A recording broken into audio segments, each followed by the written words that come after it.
आपकी अगर बीवी है, वो बहन आए और आपसे कहे मैं 4 शौहर रखूंगी एक ही घर के नीचे छत पे, आप मान जाओगे?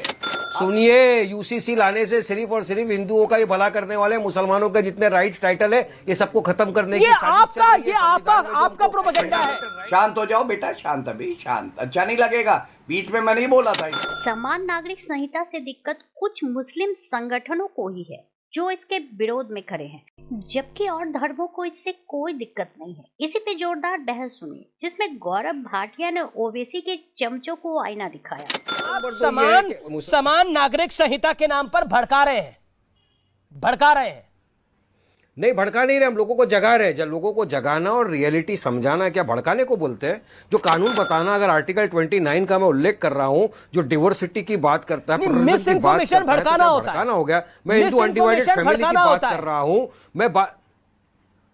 नहीं, भड़काना नहीं होता, लोगों को समझाना होता है। भड़का तो बीजेपी रही है 2024 गौरव भाटिया लग गए वो लोग, तो पोलराइजेशन पे आ गए, ट्रिपल तलाक पास करना था। मुसलमानों की इतनी फिक्र थी आपको, उनके तो घर के अंदर बुलडोजर आप चला रहे हो, उनके खाने पीने से आपको तकलीफ है, उनका तो रिजर्वेशन भी आप खत्म करने की बात कर रहे हो। तो किस तरह से आप बता रहे हो कि सबका साथ, सबका विकास, सबका विश्वास? अरे तो अपराधियों पे नहीं चला रहे, पसमंदा मुसलमानों को जिनको प्रधानमंत्री गले लगा रहे हैं उनकी घर पे चला रहे हैं वो, और प्रधानमंत्री यहाँ बोलते हैं कुछ है, अमेरिका में जाके बोलते हैं। देखिए अमीर जी, सबसे पहले तो मैं हमेशा से कहता हूँ कि असदुद्दीन ओवैसी बैरिस्टर कम है, शरियास्टर ज्यादा है। कुरान तो पढ़ते हैं, संविधान नहीं पढ़ते। और ये यहाँ प्रवक्ता महोदय बैठे हैं, इन्होंने एक बार मुंह से गणपति बप्पा मोरया बोल दिया था, 1.5 साल गायब हो गए थे। और इतने बड़े ये संविधान के ज्ञाता हैं, लॉयर है, बताते हैं, कह रहे हैं मोदी जी को संविधान नहीं पता है। अरे अगर कोई एक व्यक्ति है जिसने संविधान को हमेशा मूल भावना को सम्मानित किया है, आगे बढ़ाया है, अनुच्छेद 370 हटाना हो या और हो, वो नरेंद्र मोदी जी है। मैं आपसे पूछना चाहता हूं, अनुच्छेद 44 क्या कहता है, पता है आपको? अनुच्छेद 44 कहता है शायद भारत में यूनिफॉर्म सिविल कोड होना चाहिए। शांत हो जाओ बेटा, शांत, अभी शांत। अच्छा नहीं लगेगा, बीच में मैं नहीं बोला था। अरे सुनो बेटा, आर्टिकल 29 तो पढ़ लो। आप प्रधानमंत्री लॉयर बहुत अच्छी बात कोर्ट के, लेकिन सुप्रीम कोर्ट के वकीलों के आर्टिकल 29 को नहीं मानते, क्या बात है? पर क्या बात है गौरव भाटिया साहब? Article 29 unfettered right, unfettered fundamental right की बात करता है। क्या कहता है? Unfettered protection of interest of minorities की बात करता है। Any section of the citizen deciding interest part of living distinct language of its own shall have the right to conserve the state. इसका उद्धतियां उड़ा देंगे आप। एचयूएफ का क्या करेंगे? मैं बताता हूं, सुनिए। एचयूएफ का क्या करेंगे? षड्यंत्र रचते रहेंगे आप लोगों की वजह से बीजेपी। पठान गायब। देखिए, संविधान निर्माताओं ने कहा कि यूनिफॉर्म सिविल कोड होना चाहिए, अनुच्छेद 44, और प्रधानमंत्री जी ने भी कहा कि हिंदू मुस्लिम एक ही परिवार है ना हमारा ये देश। इसमें अगर अलग अलग कानून होंगे, हिंदू के लिए अलग, मुस्लिम के लिए अलग, तो कैसे चलेगा? और इससे मुसलमानों को, या जो मैं कहूं तुष्टीकरण की राजनीति करती है एआईएमआईएम, समाजवादी पार्टी, कांग्रेस, इन्हीं को क्यों परेशानी है? अरे सिख भी तो माइनॉरिटी है, जैन, बुद्ध, पारसी, क्रिश्चियन, इनको तो दिक्कत नहीं है। बल्कि मैं तो ये कहूंगा, अगर ओवैसी जी की डिग्री सही है तो लॉ कमीशन ने सुझाव मांगे हैं 14 जुलाई तक, सबसे पहले तो वहां सुझाव दे। टीवी पे आके बाइट देना बड़ा आसान है, संविधान पढ़ना उन्हें मुश्किल लगता है, सुझाव देना मुश्किल लगता है। नहीं, ये तो बड़े अजीब बात है कि प्रधानमंत्री जी कह रहे हैं कि कंफ्यूजन, यानी कि शादाब चौहान, वारिस पठान, असदुद्दीन ओवैसी कंफ्यूजन पैदा कर देंगे। और बीजेपी क्लेम करती है उनके पास 10 करोड़ कार्यकर्ता है, वो लोग सच्चाई नहीं बता पाएंगे। प्रधानमंत्री के पास सारे जरिए हैं अपनी बात को कहने के। भड़काया जा रहा है या 3 लोगों का मुकाबला भड़काया जा रहा है, पार्टी नहीं कर सकती। दूसरी बात यह कि आर्टिकल 25 और 29 से बढ़कर के 44 नहीं हो सकता गौरव भाई। और यह बात मैं आपको स्पष्ट कर रहा हूं कि जिस दिन यूसीसी आएगा, यूनिफॉर्मिटी भारत के डीएनए में नहीं है। हमारे पास ऑलरेडी आईपीसी है, सीआरपीसी है, कोई डिस्क्रिमिनेशन नहीं है। और लेकिन जब बात सिविल राइट्स की आएगी, जहां बात पर्सनल लॉज की आएगी, क्रिश्चियंस के अलग है, आदिवासियों के अलग है, दलितों के अलग है। अगर आप भारत के रिचुअल्स को खत्म करेंगे, भारत की आइडेंटिटी को खत्म करने का प्रयास करेंगे, तो उसका नुकसान होगा। दुनिया की ताकत नहीं कर सकती। और अगर कोई भी व्यक्ति, कोई ऐसा कानून सरकार लेकर आएगी जो आर्टिकल 25 को वायलेट करेगा, फंडामेंटल राइट को वायलेट करेगा, पर तो कैसे करेगा? आप सोच रहे हैं, ये आप सोच रहे हैं, जैसे आप कह रहे थे कि, जैसे आप कह रहे थे नागरिकता चली जाएगी, नागरिकता चली जाएगी। गई क्या नागरिकता? नागरिकता तो वही की वही है सबकी।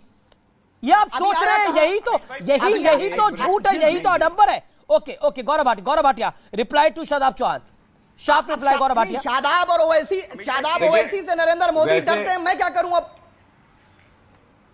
मैं उत्तर देता हूं। देखिए ऐसा है, पहले तो पीस पार्टी का कोई सांसद है नहीं, जितनी जानकारी मेरी है।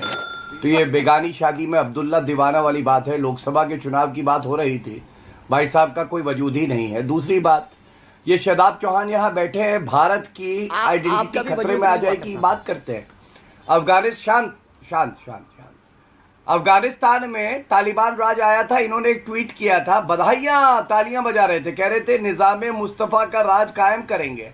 अरे भारत की जो पहचान है, संस्कृति है, भाईचारा है, रिजवान भाई बैठे हैं मेरे यहाँ भाई, उसको तो आप चाहते हैं बदलना, आप तो निजामे मुस्तफा चाहते हैं। तीसरी बात, मेरे छोटे भाई है, मुझे नहीं पता इनकी शादी हुई, निकाह हुआ या नहीं हुआ। आपकी अगर बीवी है और अगर नहीं है तो मैं कहूंगा जो आपके संबंधी है वो बहन आए और आपसे कहे मैं 4 शौहर रखूंगी एक ही घर के नीचे छत पे, आप मान जाओगे?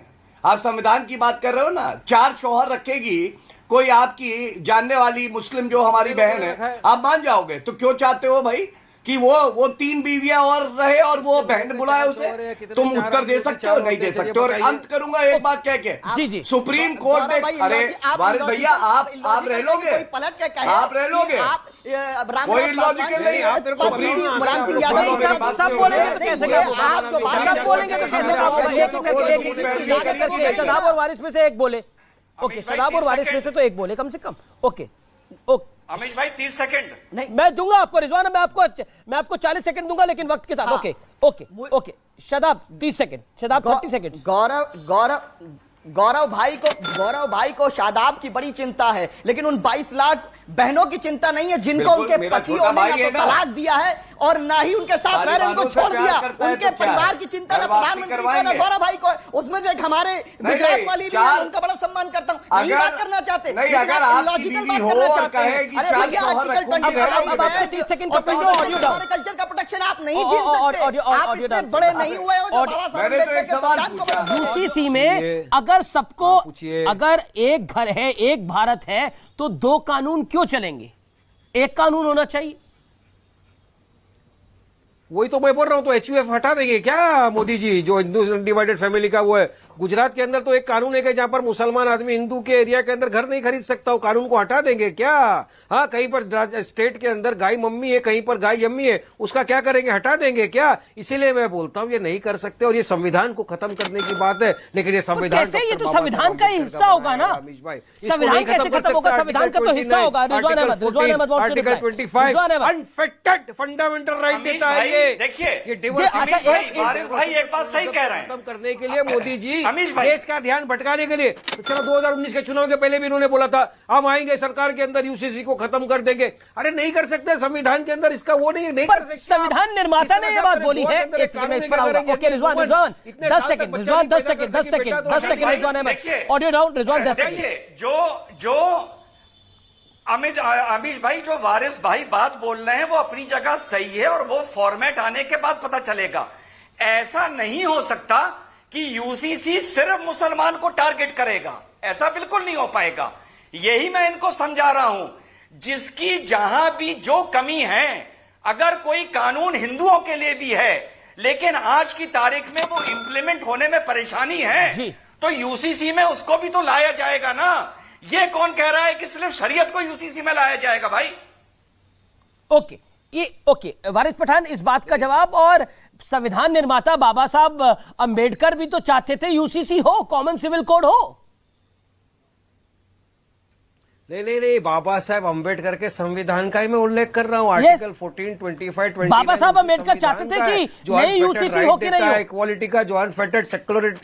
सुनिए, यूसीसी लाने से सिर्फ और सिर्फ हिंदुओं का ही भला करने वाले, मुसलमानों के जितने राइट्स टाइटल है ये सबको खत्म करने की आपका प्रोपेगेंडा है। राइट दिया है मुझे, मेरा प्रैक्टिस करने का जो अधिकार दिया है वो आपको क्या मालूम है अमीश भाई? अभी आप हिंदू की चिंता कर रहे थे, अभी आप आदिवासी की चिंता कर रहे थे, अभी आप बौद्ध जैन की चिंता कर रहे थे, अब आप अपने एजेंडे पे आ गए, देखिए मुसलमानों के राइट्स खत्म हो जाएंगे। ऐसा नहीं है, किसी चीज को सरल ढंग से समझेंगे तो उसमें उतनी पेचीदगियां नहीं आपको दिखाई देंगी, लेकिन कंफ्यूजन अगर फैलाना मकसद है तो फिर, और राजनीति करना मकसद है तो फिर जायज है।